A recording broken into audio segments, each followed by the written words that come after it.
welcome. I'm Chamberlain, and I'll be taking you through the tutorials for Zoom. This video gives a piece of information on the use of Zoom, whether you are a novice or a vet at Zoom manipulation. There will be 1 or 2 tips that will increase your knowledge on the Zoom tool. At this vet, I assume that you have the Zoom app on your various devices. On an Android phone, you can get, if you don't have it, you can get it from the Play Store. So we go search through our apps for Android users for Play Store if you don't have it. For iPhone users, you go to App Store. So Zoom, then you get it. It mostly has this color, as in a blue color with the camera in it, and dash into joining Zoom meetings. There are mainly 2 ways of joining Zoom meetings, and one is through a link, which mostly requires no password, and the other one is through a meeting ID and then a password. So you type in the meeting ID in here, if it is 653 whatever it is. So here, after the meeting ID, here it says join with a personal link name. That is the name that will be seen on the Zoom meeting platform. So here you type in the meeting ID, and I already have some, so I just press it and I press join. I'll come back to the settings. So here you see what I said, with the meeting ID it requires a password, so then I type in the password, but since I don't know the password, I'll just skip that part. Let's move on. So here is the main point. So you either creating a new meeting and joining, and then scheduling the time to, and all those stuff. So now we are heading straight to making necessary preparations to prevent data leakages. Are folds of commands or settings to be controlled to one's personal satisfaction. Hence, these are prerequisites for joining Zoom meetings. So we go to under the settings. Here we type the meetings. Under settings and under meetings, first thing we check is the audio to connect, and it's mostly at call over the internet. When it comes and you're not hearing anything, it's due to these 2 settings. It's either that it's off, or when it's off, that means that you are not going to hear what the lecturer or the person hosting the meeting will be saying. And when it's a call over the internet, that means you are going to hear it. Then we go back to always mute my microphone. You see, this is a setting, so I will always never have a problem with Zoom meetings, because the settings here is that my microphone is always mute my microphone when joining a meeting, so always is at mute. And the next one is always turn off my video.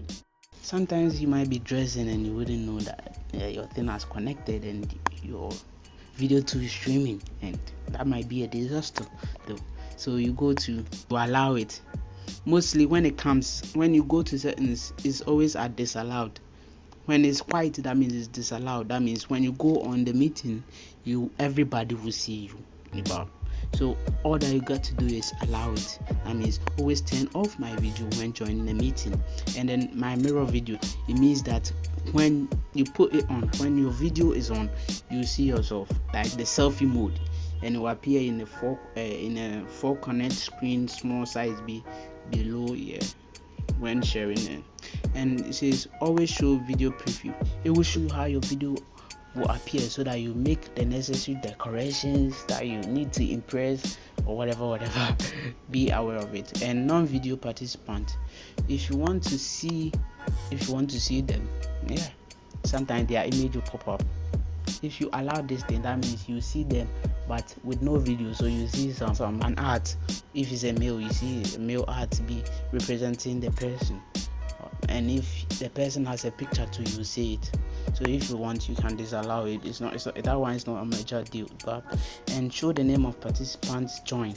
But sometimes you'll be doing the meeting and someone will join, and if you think they will distract you, just turn it off. If you want to see them, just allow it as I have allowed it. And then here auto copy, that one is not closed captioning here, like as I'm speaking, if you want something to appear like translation, that would directly appear. If I say is, then it will be written on the thing on your screen, so you see. But this thing doesn't work mostly, so you can either allow it or it wouldn't show show my connected time. This one too shows the number of durations, display the clock showing how long you have been connected to meetings, and then save driving mode. And then I think okay, so here, what do you call it, reaction skin tone is mostly automatically or at default. Your skin tone when raising your hand is at this yellow color, and if you are black, me, I choose medium dark. That's my color. So actually it doesn't actually matter, but still to show that you are that thing. Then let's get back to the general part. Okay, so contact, not the general part, but general part is the ringtone that you want to hear when a message pop up as you in the chat backgrounds. And go to chat, okay, show on read, and these are like something that you read and you understand. They are not anything big and stuff. So yeah, this is my account, and when I start meeting, so let's see here, this will happen. Join meeting. This is just a short joining option, but instead of going to the settings to read all that long thing, this is a short one for you. It's a joining option. You can allow or disallow according to your desire. So here it says don't connect to audio. When you are joining,